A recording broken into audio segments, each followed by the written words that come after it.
선생님들 안녕하세요. 안녕하세요. 우리 소망의 성도님들 가슴에 카네이션을 달고 계시니까 더 예쁘고 멋있게 보이시는 것 같습니다. 이번 주에 어버이날이 있고 이 어버이날을 맞아서 우리가 한 번쯤은 깊이 생각해 봐야 할 주제가 바로 부모의 사랑과 은혜입니다. 오늘은 성도님들과 함께 잊지 말아야 할 사랑이라는 제목으로 말씀을 교제하도록 하겠습니다.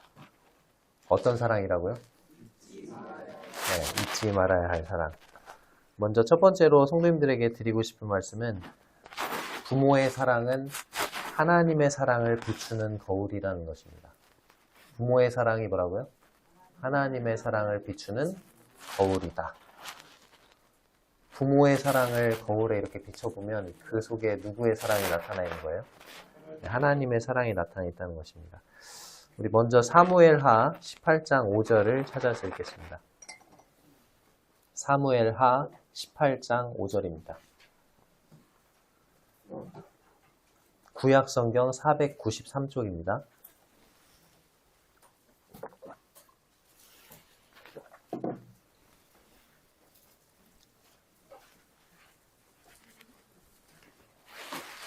사무엘하 18장 5절입니다. 구약성경 493쪽입니다. 다 찾으셨어요? 네. 사무엘하 18장 5절 같이 읽겠습니다. 시작. 왕이 요압과 아비새와 이때에게 명령하여 이르되 나를 위하여 젊은 압살롬을 너그러이 대우하라 하니 왕이 압살롬을 위하여 모든 군 지휘관에게 명령할 때에 백성들이 다 들으니라. 여기에 나를 위하여 젊은 압살롬을 너그러이 대우하라. 이 부분이 표준세번역 성경에는 이렇게 나와 있습니다. 나를 생각해서라도 저 어린 압살롬을 너그럽게 대하여 주시오. 방금 읽은 이 본문의 구절은 다윗 왕이 반란 세력들과 싸움을 앞둔 군 지휘관들에게, 자신의 부하들에게 이제 반란 세력을 진압하러 나가는 이 자신의 군 지휘관들에게 명령을 내리는 장면입니다. 드라마 사극이나 영화 같은 데 보면 반란군은 보통 어떻게 진압하던가요, 왕이? 부드럽게 반란군을 진압합니까? 아니면 무자비하게 진압합니까? 네, 무자비하게 진압합니다. 고대 사회에서 가장 무거운 죄가 왕에 대한 반역죄입니다. 삼족을 멸하는 죄죠. 내가 반역을 저질렀다. 그러면 나의 부계, 모계, 처계, 삼족을 멸하는 것입니다. 제가 반역을 저지르면 제 아버지 집안을 멸하고 어머니 집안을 멸하고 제 아내의 집안까지 멸하는 죄가 바로 반역죄입니다. 그런데 다윗은 반란 세력을 진압하려고 전장에 나가는 장군들에게 참으로 이상한 명령을 내리고 있습니다. 자신을 죽이려고 칼을 뽑아든 반란군의 우두머리를 너그럽게 대해달라고, 그의 목숨을 해하지 말아달라고 말하는 것입니다. 왜 그렇습니까? 네, 그 반란군의 수괴가 바로 누구예요? 네, 자신의 아들이었기 때문입니다. 그래서 모든 부하 장수들에게 나를 생각해서라도 저 어린 압살롬을 너그럽게 대해달라고 명령하는 것입니다. 이때 압살롬의 나이가 아마도 20대 후반 또는 30대 초반으로 알려져 있습니다. 뒤로 넘기셔서 18장 28절부터 33절을 보겠습니다.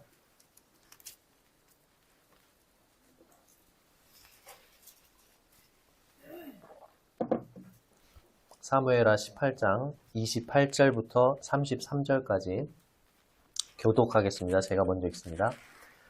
아히마아스가 외쳐 왕께 아르되 평강하옵소서 하고 왕 앞에서 얼굴을 땅에 대고 절하며 이르되 왕의 하나님 여호와를 찬양하리로소이다. 그의 손을 들어 내 주 왕을 대적하는 자들을 넘겨주셨나이다 하니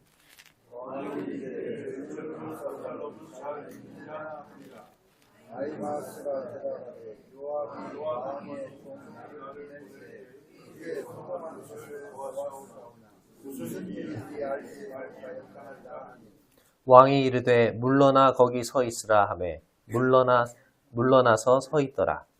구스 사람이 일어나 내 주 왕께하는 소식이 있나이다. 여호와께서 오늘 왕을 내게 갖다 모든 있음을 가르쳐나이다 하니 왕이 구스 사람에게 묻되 젊은 압살롬은 잘 있느냐? 구스 사람이 대답하되 내 주 왕의 원수와 일어나서 왕을 대적하는 자들은 다 그 청년과 같이 되기를 원하나이다 하니 왕의 마음이 심히 아파 문 위층으로 올라가서 우리갑니다. 그가 말하기를 내 아들 압살롬아 내 아들 압살롬아 차라리 내가 너를 대신하여 죽었더니 압살롬이 내 아들아 내 아들아 되었더라. 네, 최종적인 결과는 반란군과의 이 싸움에서 압살롬이 죽습니다. 아까 군 지휘관 중에 가장 총사령관이었던 요압은 다윗의 명령과 부탁을 분명히 들었을까요? 못 들었을까요? 들었습니다.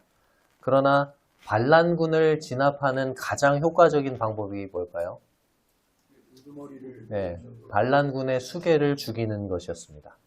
그래서 왕의 명령을, 간곡한 그 부탁과 청을 무시하고 다윗의 명령을 저버리고 압살롬을 죽입니다. 압살롬을 죽임으로 인해서 상황이 바로 종료되고 싸움이 끝나게 되죠. 그리고 이제 이 승전보를 알리기 위해서 두 사람의 전령을 다윗에게 보냅니다. 먼저 도착한 사람의 이름이 나와 있습니다. 28절에 누굽니까? 아히마스. 그리고 두 번째 도착한 사람이 누구였어요? 31절에 구스 사람이었습니다. 승전보를 가지고 온 두 사람의 전령에게 다윗이 가장 먼저 물었던 질문이 두 사람 다 똑같습니다. 질문의 내용이 무엇이었습니까? 젊은 압살롬은 잘 있느냐? 전령이 도착해서 왕에게 얘기합니다. 왕이시여, 우리가 전쟁에서 이겼습니다. 그러자 다윗의 반응이 그래? 잘됐다. 다행이다. 그래, 어떤 전술을 써서 전쟁에서 이겼느냐? 우리 군사 몇 명이 죽고 적군 몇 명이 죽었느냐? 이런 걸 물어봤나요? 이런 걸 물어보지 않았습니다. 다윗의 관심은 다른 것에 있었습니다. 다윗에게 있어서 가장 궁금하고 가장 염려되었던 것, 그것은 자신의 아들 압살롬이 무사한가였습니다. 그래서 다윗은 승전보를 가지고 온 전령 두 사람에게 똑같은 질문을 던졌던 것입니다. 젊은 압살롬은 잘 있느냐? 첫 번째 전령이었던 아히마스는 압살롬이 죽었다는 사실을 알고 있었지만 잘 모르겠다고 얼버무립니다. 그리고 두 번째 전령이었던 구스 사람은 왕의 모든 원수들이 그 청년 압살롬처럼 다 죽기를 바란다고 대답을 합니다. 그리고 33절에 아들의 죽음의 소식을 들은 아버지 다윗의 반응이 나옵니다. 이 장면을 읽을 때마다 너무나 짠하고 슬픈 마음이 듭니다. 왕의 마음이 어땠다고 기록되어 있습니까? 그냥 아팠다가 아니고 심히 아팠다고 나와 있습니다. 전쟁에서의 승전보의 소식은 기쁜 소식인가요? 슬픈 소식인가요? 기쁜 소식입니다. 나의 목숨을 빼앗으려고 나의 뒤를 추격하던 무리들을 진압하고 다시 내가 왕위에 복귀된다? 그 소식은 너무나 기쁜 소식일 것입니다. 그러나 그 기쁜 승전보의 소식을 훨씬 더 압도하는 슬픈 소식이 있었습니다. 그것은 바로 자신의 아들의 죽음의 소식이었습니다. 그런데 이 아들, 이 압살롬, 이 아들은 어떤 아들이었습니까? 자신의 목숨을 빼앗으려고 아버지를 향해 칼을 빼어든 무자비하고 패륜적인 은혜를 모르는 자식입니다.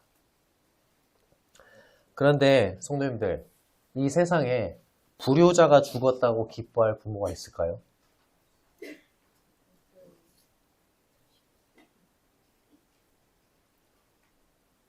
효자가 죽었을 때만 부모가 슬퍼할까요?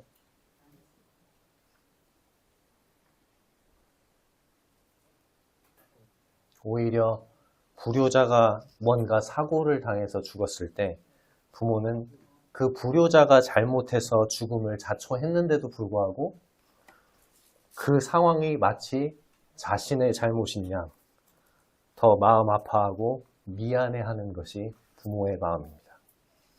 그것이 부모의 사랑입니다.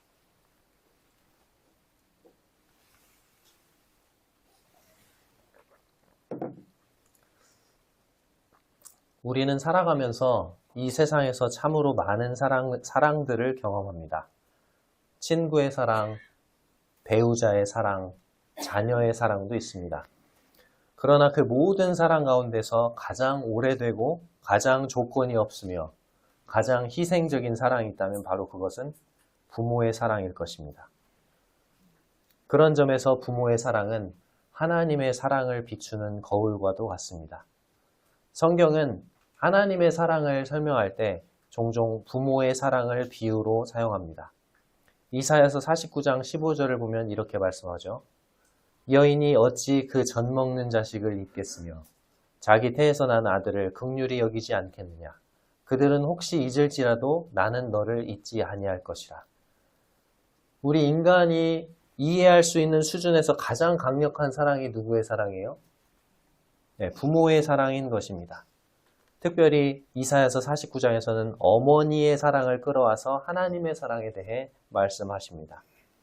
어머니가 자식을 어떻게 잊어버릴 수 있겠느냐 하는 것입니다. 그러나 혹시 잊을지라도 엄마가 너무 바쁘다 보면은 자식을 잠깐 잊어버릴 수도 있겠죠. 가끔 그 수요 집회 끝나고 이렇게 가는데 아기가 혼자 자고 있어요. 엄마가 아기를 까먹고 그냥 간 거예요. 어떻게 하지? 하고 다시 돌아와서 데려가고 그러는 경우도 있어요. 그리고 엄마도 나중에 나이가 들고 늙어서 치매에 걸리면 자식을 못 알아볼 수도 있어요. 그렇죠? 하지만 하나님은 절대로 우리를 잊어버리지 않으시겠다는 것입니다. 어머니의 그러한 강력한 사랑조차도 하나님이 우리를 사랑하시는 그 사랑에 비하면 부족하다는 것이죠. 그리고 시편 103편 13절에서는 아버지가 자식을 긍휼히 여김같이 여호와께서 자기를 경외하는 자를 긍휼히 여기시나니 라고 말씀합니다. 시편 103편에서는 누구의 사랑을 끌어와서 하나님의 사랑을 설명하고 있어요? 네, 아버지의 사랑.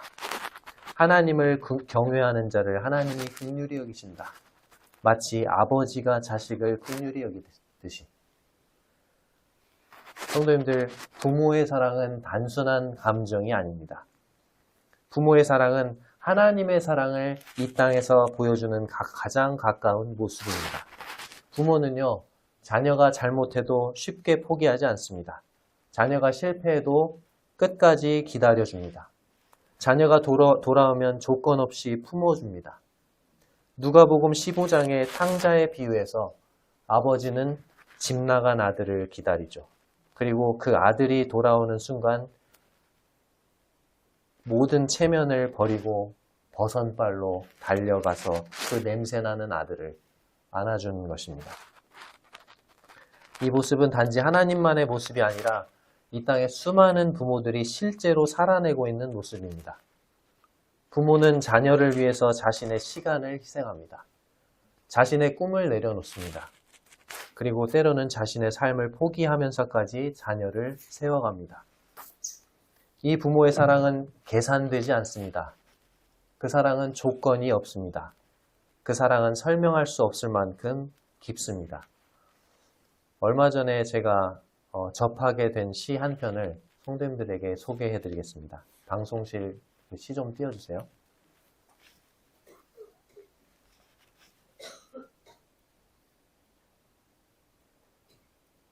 보이십니까? 네, 제가 읽어드리겠습니다. 자식은 늘 9을 뺏고도 하나를 더 달라고 조르는데 부모는 10을 주고도 하나가 더 없는 게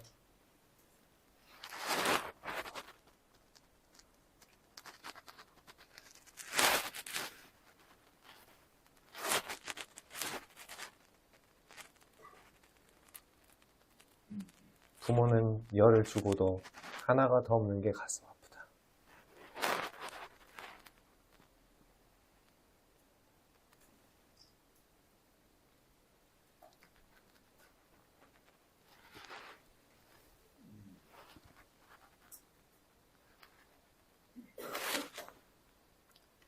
그렇게 힘껏 퍼주기만 하는데도 자식한텐 맨날 그렇게 빚진 사람이 된다.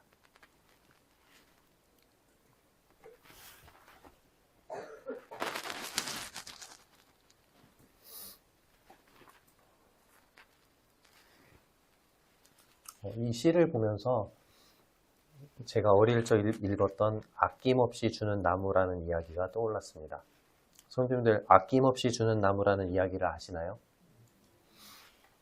이 이야기는 어린 소년과 나무의 만남으로 시작됩니다. 소년은 매일 나무를 찾아와서 나무에 오르고 그네를 타고 그 나무 그늘 아래에서 쉬면서 즐겁게 시간을 보냅니다. 나무는 소년과 함께하는 시간이 너무나 행복해서 언제나 그를 반갑게 맞이하죠. 하지만 시간이 흐르면서 소년은 점점 자라나고 나무를 찾는 횟수도 줄어듭니다. 어느 날 소년이 다시 나무를 찾아오지만 더 이상 단순히 놀기 위해서가 아니라 자신의 필요를 채우기 위해서 옵니다. 돈이 필요하다는 소년에게 나무는 자신의 열매를 따서 팔라고 말합니다. 소년은 나무의 열매를 가져가죠. 그리고 나무는 그로 인해 기뻐합니다. 그 후로도 소년은 삶의 여러 단계에서 나무를 찾아옵니다. 집이 필요해. 그렇게 말하자 나무는 자신의 가지들을 내어주면서 집을 짓게 합니다. 시간이 더 지나 소년이 어른이 되었을 때 그는 바다로 나가고 싶어 그렇게 말하면서 배가 필요하다고 말합니다. 그러자 나무는 자신의 몸통을 베어서 배를 만들 수 있도록 합니다. 이처럼 나무는 소년이 원하는 것을 위해 자신의 모든 것을 아낌없이 내어주면서 그 과정에서도 여전히 기쁨을 느낍니다. 세월이 흘러서 소년은 노인이 되어 다시 나무를 찾아옵니다. 이제 나무는 거의 남은 것이 없이 구루터기만 남아 있습니다. 나무는 더 이상 줄 것이 없다. 그렇게 말하지만 노인이 된 소년은 그저 조용히 앉아 쉴 곳이 필요하다고 말합니다. 나무는 자신의 남은 구루터기에 앉으라고 하고 소년은 그 위에 앉아 쉽니다. 그리고 나무는 여전히 행복합니다. 이 아낌없이 주는 나무가 누구를 가리키는 것 같나요? 네, 바로 우리들의 부모님입니다.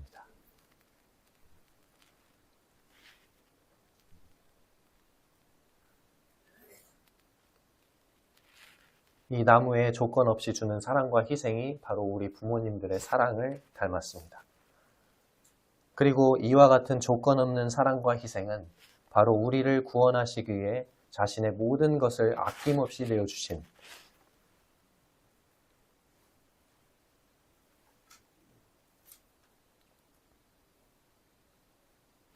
하나님의 사랑과 희생을 닮았습니다. 그런 점에서 부모의 사랑은 하나님의 사랑을 비추는 거울과도 같습니다. 이 세상에서 하나님의 사랑을 가장 많이 닮은 사랑, 그것이 바로 부모의 사랑입니다. 이제 두 번째로 성도님들에게 드리고 싶은 말씀은 이와 같은 부모의 사랑과 희생을 잊지 말라는 것입니다. 문제는 여기에 있습니다. 우리는 이와 같은 이 사랑, 부모의 사랑을 얼마나 기억하고 있습니까? 우리는 부모가 해준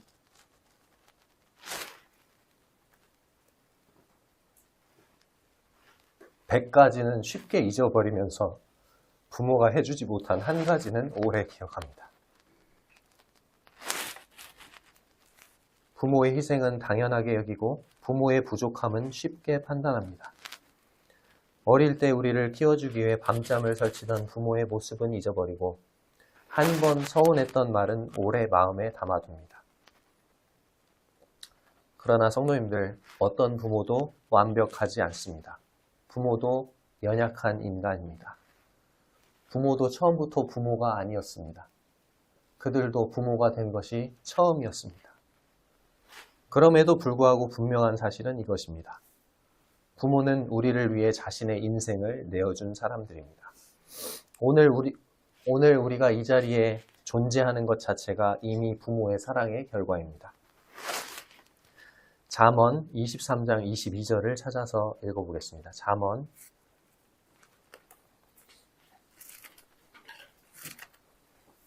잠언 23장 22절입니다.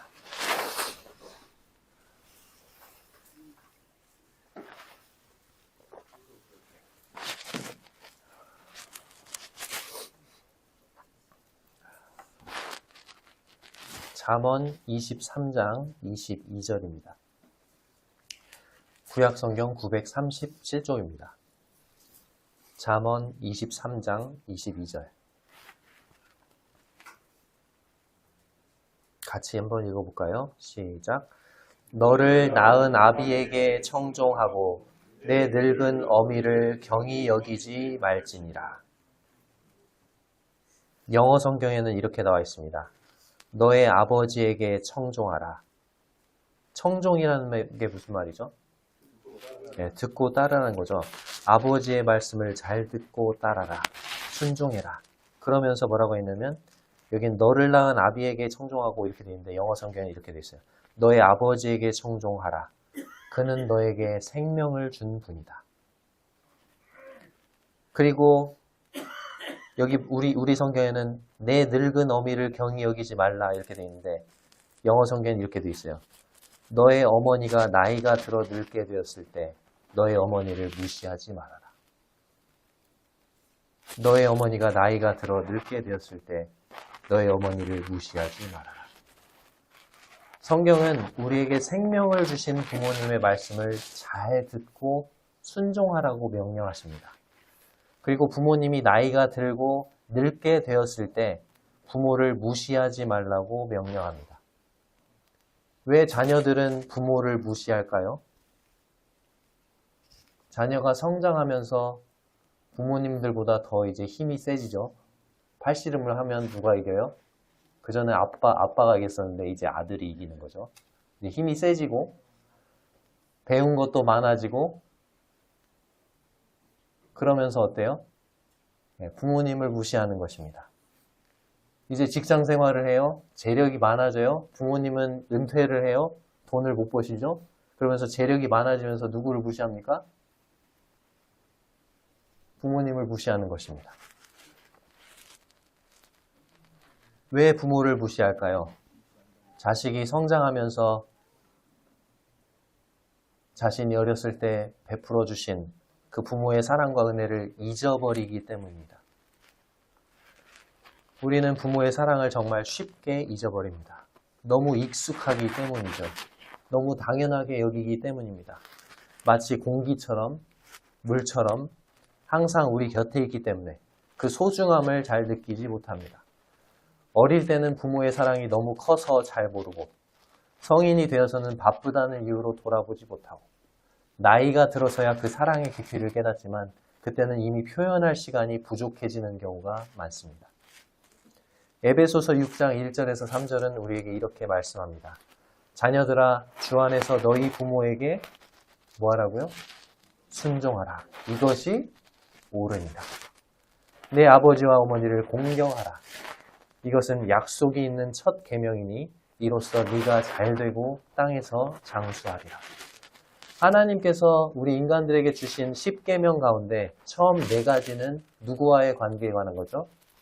하나님과의 관계에 관한 거예요. 나머지 6가지가 인간관계에 관한 것입니다. 그리고 인간관계에 관한 그 6가지 계명 중에서 맨 첫 번째로 주신 계명이 뭡니까? 내 부모를 공경하라.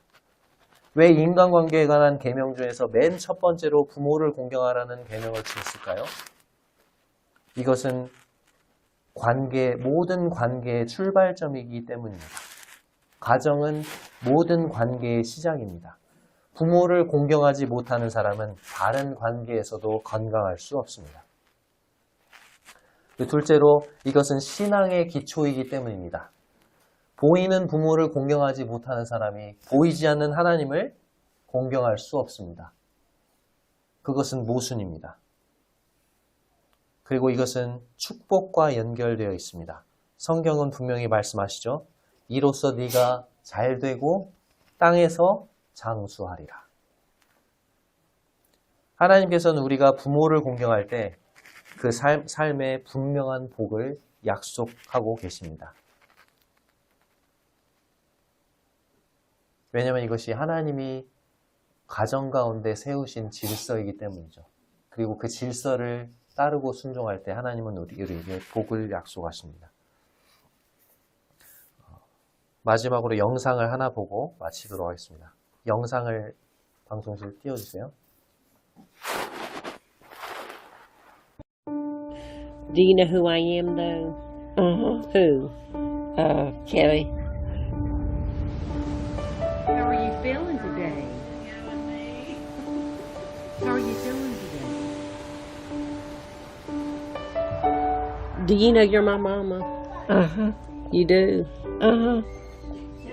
A while ago you said you didn't know you were my mama. Well, you act like my mama. I act like your mama? No, I'm saying you're my mama. I'm your mama? Yeah. All right, I'll be your mama.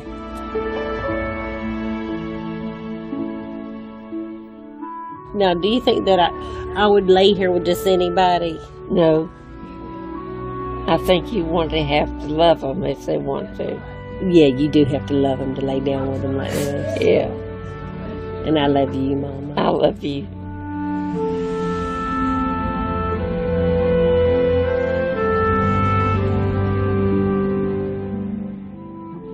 But do you know who I am, though? Who? Kelly.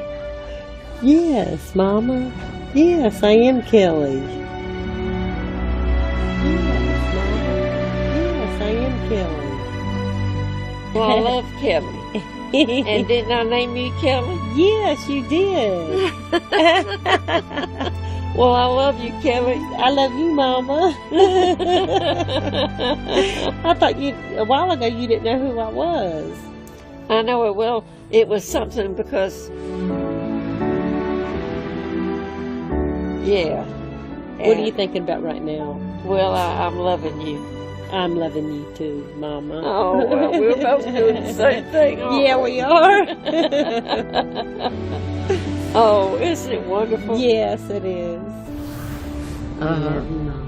I I love- love you, Mama. I love both of you.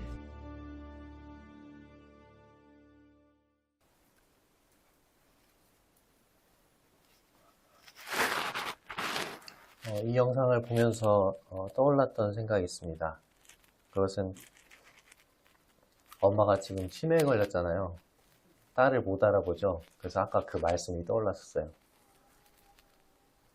엄마가 여인이 어찌 그 젖 먹는 자식을 잊겠으며, 잊을 수도 있고 못 알아볼 수도 있다는 거. 하나님의 사랑은 더 강력하다는 걸 좀 떠올리게 됐고, 또 한 가지는 이 영상 속에 나오는 엄마와 딸은 참 행복한 사람이다. 그런 생각을 하게 됐습니다. 비록 엄마가 치매에 걸렸지만 엄마가 딸을 사랑한다고 자신의 사랑을 표현하고 있고, 딸 역시 엄마를 사랑한다고 자신의 사랑을 표현하고 있기 때문입니다. 이 세상에 수많은 부모들이 자식을 정말 사랑하면서도 정작 자기 자신에게는 얼마나 자식을 사랑하는지 제대로 표현하지 못하고 오히려 모진 말을 하는 경우가 많은가, 그런 생각을 해봤어요. 또 반대로 이 세상에 수많은 자식들이 자기 부모를 정말로 사랑하면서도 부모에 대한 사랑과 존경을 올바른 방법으로 표현하지 못하고, 어떤 경우에는 죽음으로 서로 이별할 때까지도 서로에 대한 사랑을 표현하지 못하고 서로에게 매섭고 모진 말만 하다가 이 세상의 이별을 맞이하는 경우도 있죠. 그래서 더 늦기 전에 평소에 부모님에 대한 그리고 자식에 대한 사랑을 표현하시는 우리 성도님들이 되셨으면 좋겠습니다. 사랑하는 성도님들, 어버이날은 단순히 꽃을 가슴에 달아드리는 날이 아닙니다. 선물을 드리는 날만도 아닙니다. 이날은 우리가 잊고 있었던 사랑을 다시 기억하는 날이고 그 사랑에 응답하는 날입니다. 그렇다면 우리는 무엇을 해야 할까요? 표현해야 합니다. 저를 따라서 해주시죠. 사랑합니다. 감사합니다. 이 말을 아끼지 마십시오. 시간을 드리십시오. 함께하는 시간이 최고의 선물입니다. 그리고 이해하십시오. 부모님의 연약함을 품어드리십시오. 그리고 무엇보다도 공경하십시오. 오늘 이 시간이 우리의 마음이 다시 부모님을 향해 열리는 시간이 되기를 바랍니다. 그리고 더 나아가서 우리가 받은 그 사랑을 다음 세대에게 흘려보내는 그러한 시간이 되기를 바랍니다.